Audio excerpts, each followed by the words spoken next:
April 14th, Monday of Holy Week.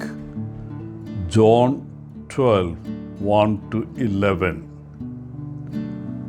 Today's Gospel begins as Jesus arrives in Bethany.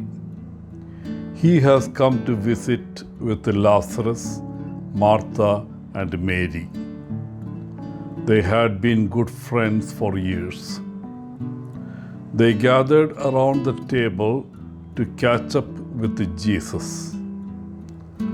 Martha spent most of the day preparing a special meal for Jesus. While they were gathered at the table, Mary approached Jesus with a container of expensive perfumed oil. She knelt at Jesus' feet. Then she opened the container of oil and began to cleanse his feet. And then she anointed his feet with exotic and expensive oil. Mary should not be washing Jesus' feet. This was a task for the slaves and servants, not for a member of the family. Mary not only washed Jesus' feet, she also had the audacity to dry his feet with her hair. What an intimate act! Many of the guests were shocked. What was Mary thinking? Her action was completely inappropriate. However, no one spoke a word. After a few moments, Judas Iscariot finally asked why this expensive oil had not been sold and the money given to the poor. Nard, also called nardine and musk root, is a flowering plant of the valerian family that grows in the Himalayas. And it is very expensive. And Mary used a whole pound of this pure perfume to anoint Jesus' feet.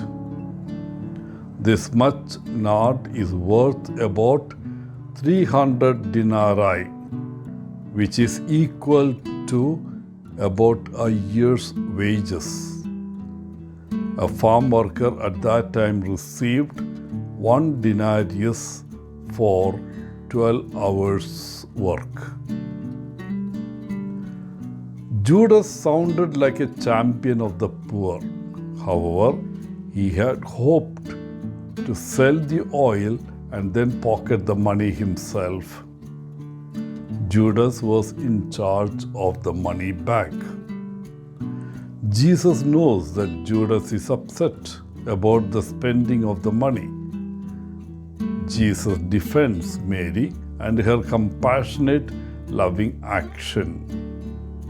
By washing his feet and anointing them, Mary had given him a great gift of love and care with this simple, loving action. Jesus confronts Judas and his hypocrisy. He emphatically tells Judas to leave Mary alone. She was to keep the oil for the day of Jesus' burial. Jesus knew Judas' heart had changed, yet Jesus still loved Judas. And Jesus was deeply saddened that Judas was no longer committed to Jesus and to the people of God.